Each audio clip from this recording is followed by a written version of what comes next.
It's late at night, and you're driving down a desolate stretch of highway somewhere in New Mexico. There's nothing out here except for you, your car, and the road. What you don't know is that you're about to encounter something. Something terrifying. There's no moon, and the sky is pitch black. Your own car is barely lighting up the dark road ahead of you. Just then, you spot something in your rearview mirror. It's a pair of headlights. There's nothing too strange about them, except that they are especially bright. Your eyes are so adjusted to the darkness that you have to look away. When you glance in the mirror again, you see that they're closer. Much closer. They must be going awfully fast. You don't know why, but something about the car behind you makes you feel uneasy. There's something off. You speed up a little. Maybe you can keep some distance from them. But the lights keep getting closer. So you speed up a little more. Still, they gain on you, growing bigger and bigger in your rearview mirror. You're getting nervous. They look like they are barreling right towards you. You floor it. The lights are able to keep up easily, though, and now they're right on your tail. No matter how fast you go, they stay right behind you. The lights are so bright and close that they're almost blinding. You're in a full-blown panic. What is going on? Now the lights are swerving back and forth behind you. What do they want? You take a sharp turn without indicating, but they follow you without difficulty. You keep your foot smashed down on the accelerator. Your engine is screaming, but they just get closer and closer. They're right on your bumper. The bright white lights burn your eyes so bad that you swat at the rearview mirror to point it down. You look up just in time to see the deer standing in the middle of the road. You slam on your brakes as hard as you can. Your tires squeal loudly in the night, and you brace yourself to both hit the deer and get rear-ended from behind. You stop inches from the deer as something incredible happens. The two headlights seem to split, passing by you on either side of your car. You and the deer lock eyes for a split second as if you're both thinking, "What was that?" before the deer hops away into the night. You don't know what's happening, but you're not going to wait around to find out. You throw the car in reverse and hit the gas before whipping it around 180 degrees. You can't remember how far the last town was, but there's no chance you're going in the direction of those lights. You drive as fast as you can, checking your mirror constantly to see if anything is behind you. Nothing. Just darkness. Maybe you're finally safe. No, they're right in front of you. The lights somehow appear out of nowhere right in front of your car. You turn the wheel hard to avoid a head-on collision and you go flying off the road, smashing your head against the window as the car goes flipping and rolling and tumbling. The car comes to a stop 100 feet off the road, upside down, with a lone blinking turn signal dimly lighting up the surrounding field. A single headlight approaches the car, but it's not moving like a vehicle. It's moving like an animal. You're concussed from the accident, and your vision is starting to fade. The last thing you see is a second light approaching. The next morning, the local sheriff is investigating the scene of a single car accident. Curiously, there's no body. Just a few scraps of clothing, and a pair of tennis shoes sitting neatly in the upside-down roof of the car. Strangest, though, are the childlike handprints all over the dirty car door. The sheriff doesn't know what to think. What the sheriff doesn't know is that he has just come upon the aftermath of an SCP-745 attack, a strange and mysterious creature known as the Headlights. SCP-745 is the classification the SCP Foundation has given to a bipedal nocturnal predator, whose hunting grounds are an abandoned stretch of highway in northern New Mexico. SCP-745's most distinctive feature by far is its head, the top of which is a bloated sack of translucent skin.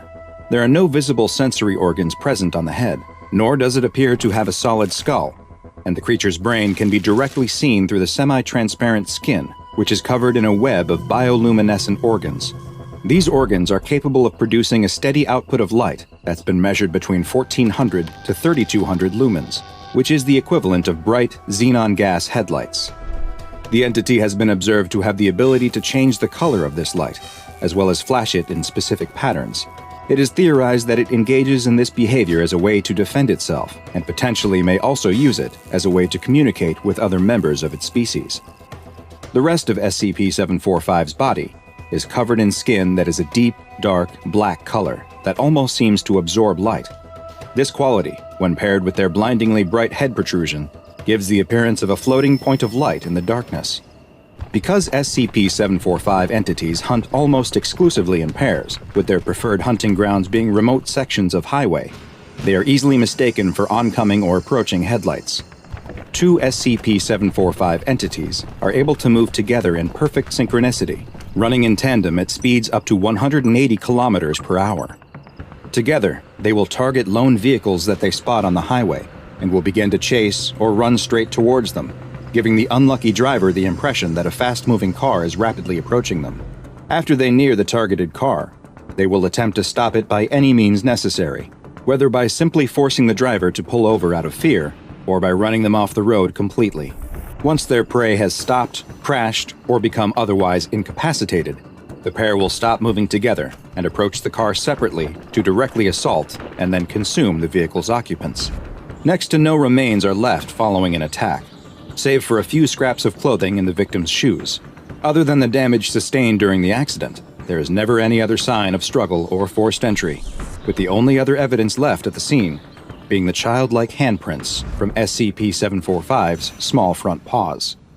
Strangely, analysis of SCP-745's genetic structure has revealed that unlike humans, they are not a carbon-based life form, meaning it is unlikely then that they are able to derive any nutrition from the consuming of human flesh.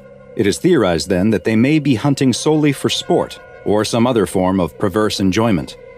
This question remains unanswered, as currently there are no recorded observations of SCP-745 feeding in the wild, as successful attacks have never left any witnesses, and specimens captured by the SCP Foundation refuse to eat at all.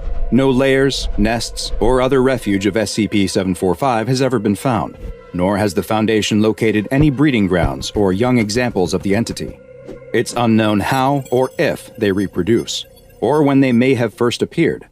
What is known is that they had established a wide hunting territory across the American Southwest until Foundation teams began a program to thin their numbers in the 1960s. The effort appears to have been successful so far, and all recent sightings of SCP-745 have been limited to a specific stretch of highway in northern New Mexico. SCP-745 has been classified as Euclid, and in order to limit potential exposure to civilians, the Foundation has purchased the land surrounding the highway, with traffic being redirected to other roads. Foundation security teams disguised as highway patrol officers are to remove any trespassers or lost travelers who accidentally find themselves on the dangerous stretch of highway. The security teams are also tasked with attempting to capture any instances of SCP-745 that they can, and any recovered creatures, live or dead, are to be loaded into Class 3 BCU storage containers and transferred to Site-17 for further study. Containment procedures that are able to preserve living specimens are still being researched, and currently, no examples of SCP-745 have survived for more than a week in captivity. However, seeing as there have been no new sightings of SCP-745 outside of the isolated and monitored stretch of highway, and all reports of phantom lights elsewhere in the country have not pointed to evidence of additional SCP-745 outbreaks, they are considered to be effectively contained.